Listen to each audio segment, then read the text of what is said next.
What's up, guys? My name is Gabe and welcome back to the Trojan Blade. Welcome back to a brand new video. This is what we learned from USC 26, Iowa 21. A ton to take from this game, a game they told us we could not win, a game that in the preview for, I laid out all the reasons why people were doubting us. And as I said in that video, the game is not going to be played on paper. It's going to be played out in the grass. And there were a bunch of reasons why I loved us going into this game. And thankfully, USC and Lincoln Riley proved me right on that one. Massive test coming up against Oregon on Saturday, the biggest game at USC in I don't know how many years. But before we turn the page to that, let's talk about this Iowa win. If you guys are enjoying the videos, please do leave a like and subscribe to the channel if you haven't already. And before we do get into it, I do got to shout out today's video sponsor, Underdog. So Underdog Fantasy is by far the most fun daily fantasy sports app you'll find. It's super simple. All you guys got to do, you go on there and you pick your players and your lineups based on statistical projections. So, for example, tonight, very fun Monday Night Football game, Dallas and Las Vegas. I know a lot of you watching this are Cowboy and Raider fans. As you all know, I am a Cleveland Browns fan, so I do ask for your prayers and condolences. But I think PicKell's going to have the squad ready tonight. So I do have George Pickens to have lower than 65.5 receiving yards, Ashton Jeanty to have higher than 65.5 rushing yards, CeeDee Lamb to have lower than 87.5 receiving yards, and I do think Dak will get into the end zone a couple times, so I do have him higher than 1.5 passing touchdowns. And guys, all that you have to do, sign up using my code BLADE, play $5 in lineups, and you're going to get $100 in bonus funds. That's going to take you a long way. You're going to have a ton of fun picking your lineups and playing with Underdog. And make sure you guys send me your lineups over in the Twitter DMs. This week, I got to shout out Mike, April, and Doug. Appreciate you guys DMing me. Always fun to see you guys winning. And yeah, thank you, Underdog, for sponsoring the video. Now let's get into it. All right, so what we learned. Thing number one, Big Ten ball. We talked about it in the intro. It's exactly what people thought we couldn't do, and we proved them wrong. Now, before we go any further, I don't want people to get things twisted. I know that Iowa's not a very good team, but you can't tell me that they're not a tough out. A lot of things broke our way in this game. Sometimes that's how the cookie crumbles, man. Sometimes you need things to go your way.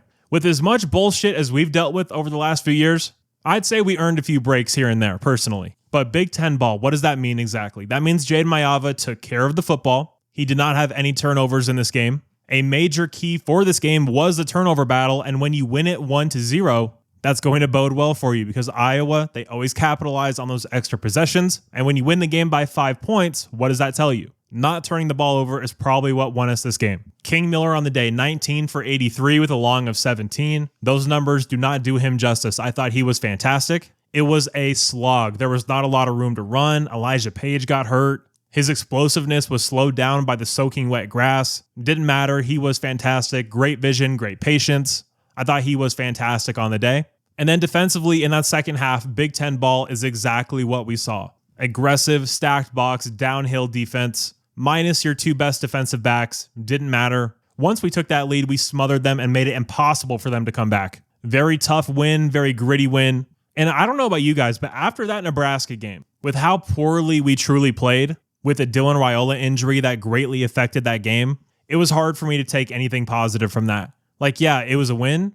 Did it really feel like a win? Not really. In this game, this was very emphatic to me. It was clear who the better team was. Things were going against us all day, the weather, the injuries, and we still found a way to pull it out and win. So this one felt much better to me.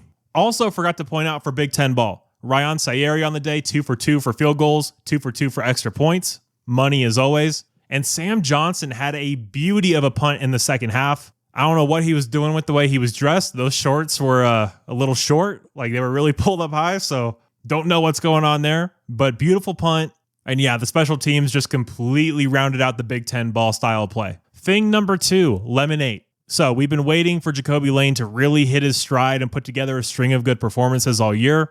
Pairing up last week against Northwestern with this game, I really feel like he's hitting that stride, and it couldn't come at a better time as we're about to head up to Oregon. But in this game, when things were a slog and we were looking for an offensive spark in the second half, Jade Mayava just decided my guys are better than their corners. I'm going to throw the ball up. And he placed the ball perfectly time and time again, so kudos to him. But some of the catches that Lemon and Lane were making were just outstanding. I thought they were both insanely good on the day. Stat-wise, Mekhi Lemon, 10 receptions, 153 yards, and a touchdown. Jacoby Lane, 7 for 65. And again, Jacoby's numbers don't do justice to how good he actually was. That was the Jacoby Lane we've been waiting all season to see. So more of that next week, going to be so crucial. Thing number 3, and it's an unfortunate one, but injury issues. So we got decimated in this game. The win for sure came at a cost. We lost Kamari Ramsey, Bishop Fitzgerald, and Elijah Page. Now, if any of those 3 are going to make it back for the game against Oregon, it'll likely be Kamari Ramsey. We'll see though. I hear injury stuff coming out of USC sometimes, and it's not even close to being true. So we'll wait and see on that one. But that's 3 of your 6 or 7 most important players on this entire team, especially Elijah Page. That's one of the best left tackles in the conference, in the country even. So losing him is gigantic, massive. Any word you want to put on it is not an over-exaggeration.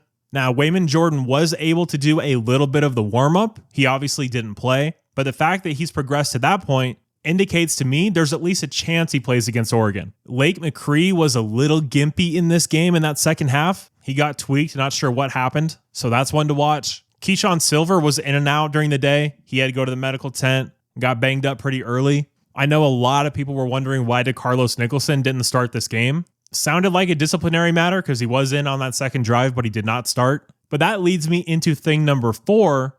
Marcellus is cornerback 1. So Marcellus has taken control of that job, and I think it's deserved. He's been our best corner over this last stretch. I got to give credit to Tim Prangley. Now, is he a little biased because he went to St. John Bosco? Absolutely. By the way, what the hell happened to Bosco in the playoffs? That game against Olu, oh my goodness, but not getting sidetracked. Marcellus has been fantastic, and he continued that play in this game. Now, are these wideouts really going to scare you? Is this passing game going to test you? Not really. But man, he did his job when other corners struggled throughout the day. Like, he didn't give up anything. He played 53 total snaps, and I thought he was very good on the day. He's for sure steadied that cornerback 1 spot. He was really in over his skis to start this year, but he kept with it, kept grinding, and he is growing into that role more and more every single week. And man, it looks like Oregon's getting some of those wideouts back this week. So Marcellus Williams is going to be one of the most important guys on the field, especially if Bishop Fitzgerald isn't there to play center field. We're going to need Marcellus to be physical and be very good in man coverage. And finishing up with thing number 5, D'Anton Lynn adjustments. So throughout the entirety of the season, people have been getting on D'Anton Lynn about not adjusting in the second half, even though he literally adjusts every single game. Most of the time, people just say that because it's a thing fans say, just like questioning the play calling on the offensive side. There's no real tangible evidence, and people can't point to you exactly what he's doing or what adjustments he should be making. But in this game, in that second half, we saw him unleash this defense. We weren't playing scared anymore. It was downhill. It was blitzing. It was pressure. It was press man coverage. It was playing with your hair on fire. I imagine he and the position coaches lit fires under these guys' asses at halftime, and they came out and played like a completely different team. And that's a credit to D'Anton Lynn. I've been very hesitant to pile on him when a lot of people have just been crucifying him. And I think he showed us why he is still a very good defensive coordinator in this game. Now, am I still singing his praises where he's like one of the best in the country, if not the best? No. You would be ridiculous to still be thinking that. But he is still a very good young coach, like a legitimate young coach. So just like our players, he's getting better and better as well. But guys, that is what we learned from USC 26, Iowa 21. 8-2 on the year, 6-1 in Big Ten play, currently number 3 in the conference standings. How about that? And yeah, I had us going 8-4 on the year, as many of you know. If we finish 8-4 from this position, that would be really disheartening. So I'm very excited for this team to prove me wrong and hopefully get a massive win this Saturday in Eugene. And yeah, if you guys did happen to enjoy the video, please do leave a like and subscribe to the channel if you haven't already. Really appreciate you guys being here. You're all awesome. And as always, take care and fight on. Beat the Ducks.